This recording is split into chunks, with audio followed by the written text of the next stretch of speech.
Bonjour. Aujourd'hui, j'ai un petit message à partager avec vous. Et déjà, j'espère que tu vas bien, toi qui m'écoutes. Si tu es tombé sur ce message, je suis sûre que ce message est pour toi. Et si c'est même pas pour toi, je suis sûre que c'est pour ton voisin ou pour ta voisine à côté. Aujourd'hui, je n'ai pas préparé de message. J'ai juste à cœur de passer un message à quelqu'un que je crois que ça pourrait aider. Et le message que j'ai à cœur, c'est prie selon la volonté de Dieu, connais la volonté de Dieu. Et quand je pensais à ce message, je méditais sur ce message comme ça, le Seigneur m'a mis à cœur l'exemple de Jésus. Jésus est venu, il est né, on connaît tous l'histoire de Jésus, et il n'avait que 3 ans de ministère sur la terre. Et quand même Pierre lui a dit, tu ne mourras pas, tu vas rester, il a dit, arrière de moi Satan. Parce qu'il était très bien conscient de pourquoi il était sur la terre. Il est venu sur cette terre mourir pour toi et moi.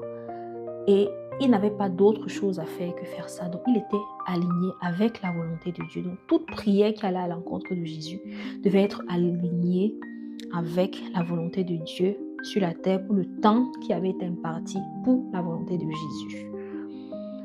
Donc, même si on criait, on jeûnait, la volonté de Dieu pour sa vie était qu'il reste et qu'il soit là pour accomplir la mission qui avait été donnée, qui avait été impartie pour lui. Pourquoi est-ce que j'insiste pour ça? J'insiste justement dessus, juste pour te dire que avant de prier pour une situation, prier pour une circonstance, prier même pour des gens, connais la volonté de Dieu pour leur vie. Demande d'abord au Seigneur, quelle est la volonté de Dieu pour la vie de cette personne? Quelle est la volonté de Dieu pour cette situation?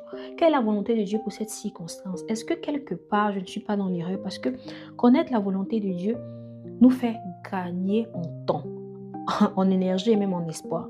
Parce que la parole de Dieu dit dans Jacques 4, verset 3, vous demandez et vous ne recevez pas parce que vous demandez mal dans le but de satisfaire vos propres passions. En fait, ignorer et ne pas vouloir savoir la volonté de Dieu, c'est demander mal dans le but de satisfaire nos propres passions, c'est-à-dire de prier selon ses propres intérêts.